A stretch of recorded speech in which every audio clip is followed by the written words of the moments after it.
لا مراوح ولا تكييفات ولا مية ولا كهرباء من الأساس. بين يوم وليلة الدنيا اتقلبت في محافظة الجيزة، والسبب محطة محولات جزيرة الدهب، كان فيها جزء متعطل من سنة، وبسبب الإهمال المشكلة كبرت، وفجأة الناس بقت بتستنجد بالمسؤولين، وبعد ما قالوا خلاص اتصلحت رجع الحال كما هو عليه. يا ترى إيه اللي بيحصل في المحطة الرئيسية للكهرباء؟ وهل فعلا الموضوع وراه أيادي خفية؟ وإيه رد المسؤولين؟ وليه قرروا يفتحوا تحقيقات موسعة؟ تعالوا نعرف إيه الحكاية. في عز الحر والجو حرفيا لا يطاق، الناس في الجيزة صحيت على أزمة كبيرة من 3 أيام. الكهرباء مفصولة، والمراوح سكتت، والتكييفات وقفت، والبيوت بقت أفران. في الأول الكل افتكرها ساعة وهتيجي زي اللي متعودين عليه، قالوا يمكن ترشيد استهلاك، يمكن ضغط على الشبكة، لكن الساعات عدت والليل دخل والنور لسه مطفي. ناس بدأت تخرج من بيوتها تهوي، أطفال بيعيطوا من الحر، وكبار في السن مش قادرين يتنفسوا.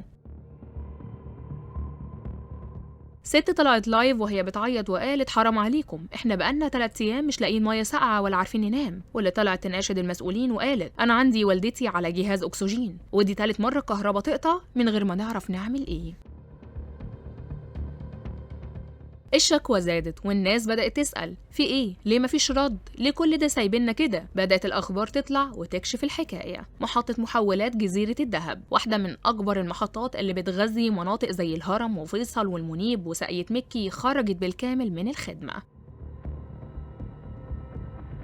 والمشكلة الكبيرة بجد إن المحطة كان فيها خطين للكهرباء، خط أساسي وخط احتياطي.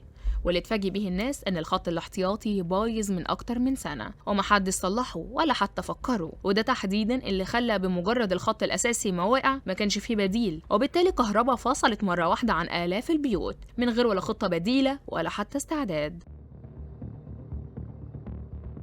وبعد معاناة كبيرة وشكوى من كل اتجاه من المواطنين، الكهرباء رجعت بعد ساعات بالظبط. الناس فرحت وقالت خلاص الموضوع خلص، بس الفرحة ما كملتش، ومعداش وقت كبير والمحطة خرجت من تاني والكهرباء قطعت من جديد، وكأننا بنبدأ من الأول.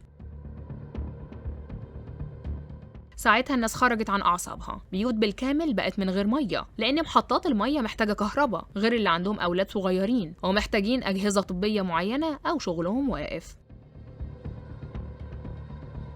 وفي وسط ده كله المسؤولين طلعوا يقولوا إن في عطل فني، وإنهم شغالين على إصلاحه وعلى معرفة الأسباب وإيه اللي حصل وحصل ليه، وأكدوا إنهم مش سايبين الموضوع وهيفتحوا تحقيقات موسعة.